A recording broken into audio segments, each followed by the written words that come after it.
Coyote versus Acme lives. So this is Ketchup Entertainment has picked this up. So I know we were taught it was rumored that they were going to pick it up. Now they have. Coyote versus Acme will see the light of day. Ketchup Entertainment has acquired worldwide rights to the live-action CG hybrid film from Warner Brothers. The company announced on Monday terms of the deal were not officially disclosed, but an insider pegged the deal at around $50 million. I'd say that's probably a good deal potentially if this can bring in. Think about it. Yeah, absolutely. Especially if you could just sell it to Netflix later on. They might make money off of this. I don't know. What do I know? Anyway, directed by no. Wait a minute. Let me think about what you just said. So you're looking at them making money coming and going, right? They release this, they make their money, then they license it out, make money there. Hey, maybe they even release it on physical media, make money there. Can you imagine that? Why did nobody ever think of this before? Multiple revenue streams for the same property. Maybe I should pick up the DVD of this just to stick it to Warner Brothers. I don't know. Directed by Dave Green, the film centers on Wile E. Coyote as he takes legal action against the Acme Corporation for the countless faulty products that have hindered his relentless pursuit of the Roadrunner. I thought that was a brilliant idea from the beginning. As soon as I heard that, I'm like, that's genius. A courtroom drama, John Cena, Lana Condor, and Tony Bell. The acquisition comes as a sigh of relief to Green and the filmmakers, but also the creative community at large, who responded with shock and anger at Warner Brothers' initial decision to shelve the movie. The Wrap exclusively reported last February that after seeking $75 million to $80 million from buyers like Netflix, Amazon, Paramount, to no takers, Warner Brothers was looking to permanently shelve the movie to make $35 million to $40 million from tax write-offs. So they'll get more than they would have gotten for it as a tax write-off. Right. So that's why they sold it. And $50 million, and who knows? Maybe they'll make. What the heck is this? I'm not talking about Warner Brothers, but there's a lot of other studios out there that should have taken tax write-offs for things and are losing way more money. Well, someone had mentioned in the case of Snow White, we believe the reason for that was the UK shooting because they. Oh yeah, absolutely. But I thought made perfect sense. Yeah. That also underscores why maybe those tax incentives in the first place are not such a good idea either. Remember, whenever you are doing business with the government, whether that's to take a tax write-off or to get a tax benefit, you then subjugate yourself to that government. In this case, it was the UK. The bills, Whoever pays the bills calls the shots.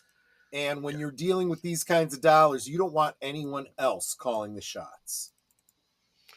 But so we're thrilled to have made a deal with Warner Brothers Pictures to keep the film, to bring this film to film audiences worldwide. Ketchup CEO Gareth West said in a statement, Coyote vs. Acme is the perfect blend of nostalgia, modern storytelling, capturing the essence of beloved Looney Tunes characters while introducing them to a new generation. We believe it will resonate with both longtime fans and newcomers alike. Okay. Advertise it. At least now we know it's coming out, though. Yeah.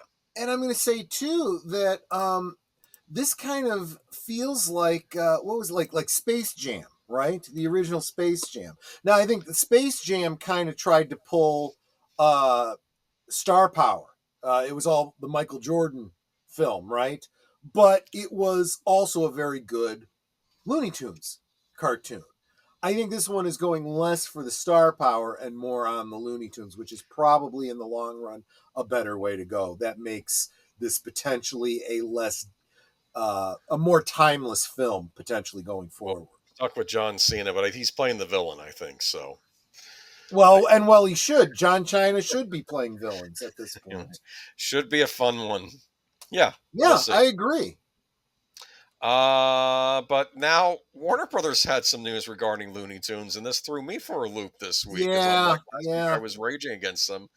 And now they're like, well, wait a minute. No, Warner Brothers shocks fans with Looney Tunes, Flintstones, and Tom and Jerry news.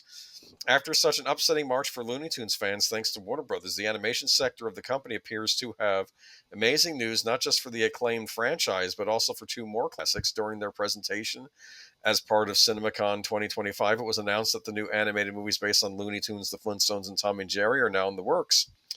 Unfortunately, not many details have been revealed yet, but fans can expect some in due time. This comes days after Warner Brothers disclosed their plans to tear down Building 131, the historic building that once stored Looney Tunes classic Yeah. shorts and cartoons.